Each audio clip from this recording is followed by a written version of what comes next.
Halo, Assalamualaikum warahmatullahi wabarakatuh. Kembali lagi di channelku, Bidan Online.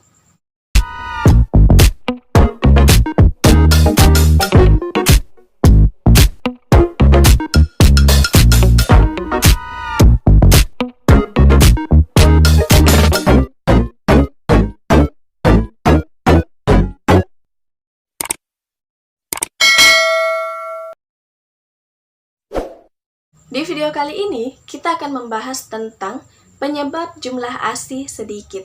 Tapi sebelum itu, untuk moms yang baru datang di channel ini, jangan lupa untuk klik tombol like, klik juga tombol subscribe, dan jangan lupa untuk aktifkan ikon notifikasi atau gambar lonceng, karena masih ada banyak hal yang akan kita bahas di video selanjutnya. Jadi jangan sampai ketinggalan, moms. Terima kasih. Hai moms! Nah, jadi di video kali ini, kita akan membahas tentang apa sih penyebabnya kenapa jumlah ASI itu sedikit dan tidak lancar seperti ibu-ibu lainnya.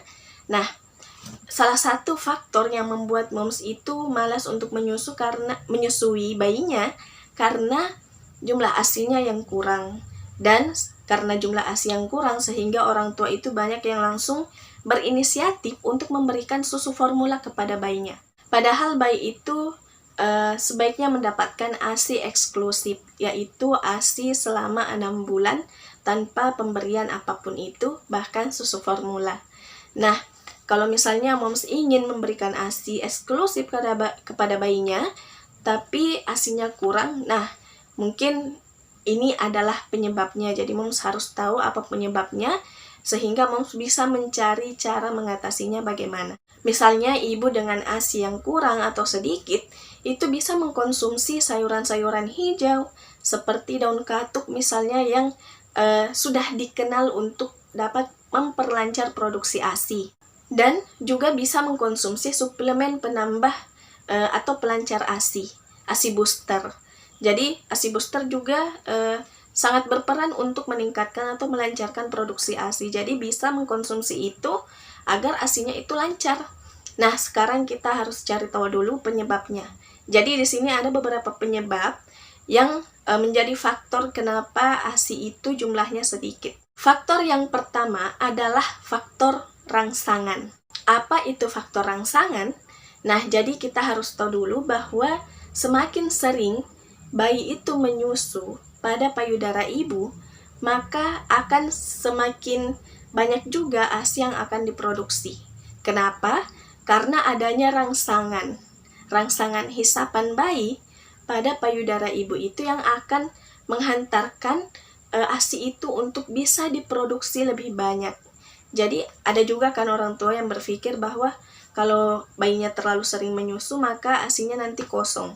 Padahal kalau kosong langsung akan terproduksi lagi dengan banyak, bahkan lebih melimpah kalau memang terlalu sering menyusui bayi atau terlalu sering mendapatkan rangsangan. Dan juga moms harus memperhatikan bahwa menyusui yang tepat itu adalah pada saat puting dan area gelap di sekitar puting itu masuk ke dalam mulut bayi, atau bahkan kalau misalnya tidak semuanya masuk, itu sebagian besar masuk ke mulut bayi. Itu salah satu yang menunjukkan bahwa perlekatan menyusu bayi itu sudah benar. Nah, kalau sudah benar seperti itu, berarti rangsangan yang diberikan juga akan bagus dan produksi ASI itu juga akan melimpah. Jadi kalau misalnya ASInya itu sedikit, bisa saja karena kurangnya rangsangan, dan juga bisa saja karena perlekatan menyusu bayinya itu yang kurang tepat.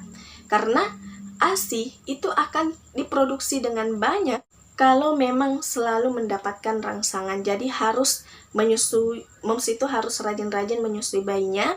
Apalagi bayi itu baru lahir sampai usia 2 bulan yang diwajibkan atau seharusnya menyusuinya itu setiap 2 jam sekali. Selanjutnya, faktor yang kedua adalah frekuensi menyusui. Jadi, seperti tadi yang saya katakan bahwa bayi itu harus sering-sering menyusu setiap 2 jam sekali. Nah, kalau misalnya moms itu bantu dengan susu formula, itu berarti rangsangan itu tidak sering terjadi, sehingga itu kenapa ASI itu produksinya tidak banyak atau ASInya itu sedikit. Selanjutnya, faktor yang ketiga adalah pengaruh obat dan KB. Nah, jadi ada obat yang memiliki kandungan di mana kandungannya itu bisa menyebabkan produksi ASI itu kurang atau tidak lancar. Kalau memang kondisi moms itu harus mengkonsumsi obat, moms sebelum diberikan obat itu harus menanyakan dulu, apakah obat ini cocok untuk ibu nifas atau ibu menyusui, apakah ini tidak mempengaruhi ASI. Jadi itu yang harus moms ingat, bahwa sebelum mengkonsumsi obat-obatan itu sebaiknya ditanyakan dulu apakah itu aman untuk ASI-nya, tidak mempengaruhi ASI-nya. Nah, selanjutnya juga KB.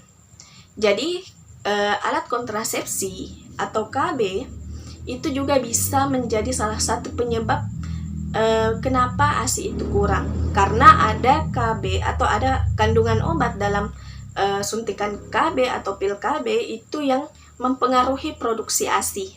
Seperti misalnya KB suntik 1 bulan itu sebaiknya kalau untuk ibu menyusui itu menggunakan KB suntik 3 bulan yang tidak mempengaruhi produksi ASI, atau sebaiknya menggunakan implan yang aman dan juga tidak mempengaruhi produksi ASI, aman untuk ibu menyusui.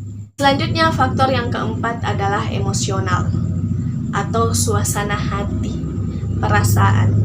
Nah, jadi salah satu faktor yang mendukung lancarnya produksi ASI adalah karena rasa senang, keluarnya hormon oksitosin, dilepaskannya hormon oksitosin yang merupakan hormon kebahagiaan, sehingga moms itu bisa memiliki atau produksi ASI itu bisa banyak bertambah.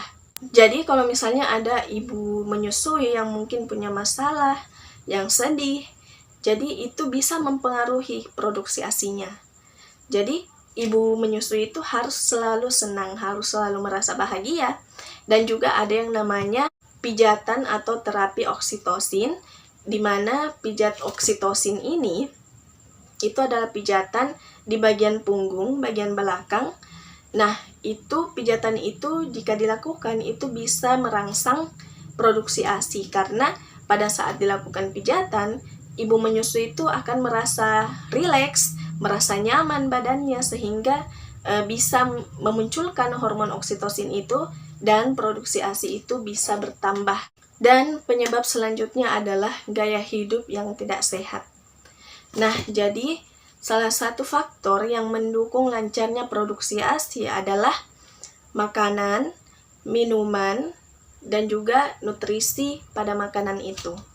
Misalnya kalau ada ibu menyusui yang cuma makan makanan junk food yang nutrisinya itu kurang, nah itu mempengaruhi juga produksi ASI. Jadi itulah kenapa ibu menyusui itu dianjurkan untuk banyak mengkonsumsi makanan yang tinggi nutrisinya, protein, mencukupi kebutuhan nutrisinya, juga kebutuhan cairannya. Juga harus memenuhi kebutuhan kalorinya. Jangan menjadi ibu menyusui yang malas untuk makan. Dan juga tentunya harus menghindari minuman beralkohol dan juga merokok. Jadi itu tadi beberapa faktor yang bisa menjadi penyebab kenapa jumlah ASI itu sedikit.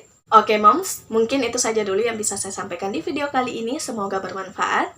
Kalau misalnya moms merasa bahwa video ini bermanfaat, jangan lupa untuk klik tombol like dan share agar banyak orang yang mendapatkan manfaat dari video ini. Terima kasih. Kalau misalnya ada moms yang ingin bertanya, bisa tuliskan di kolom komentar atau bisa juga DM di Instagram saya atau inbox di Facebook yang saya tuliskan atau saya cantumkan di kolom deskripsi. Dan juga kalau misalnya ada moms yang ingin menyarankan apalagi sih yang akan kita bahas di video selanjutnya, bisa juga tuliskan di kolom komentar. Terima kasih banyak sudah menonton. Wassalamualaikum warahmatullahi wabarakatuh.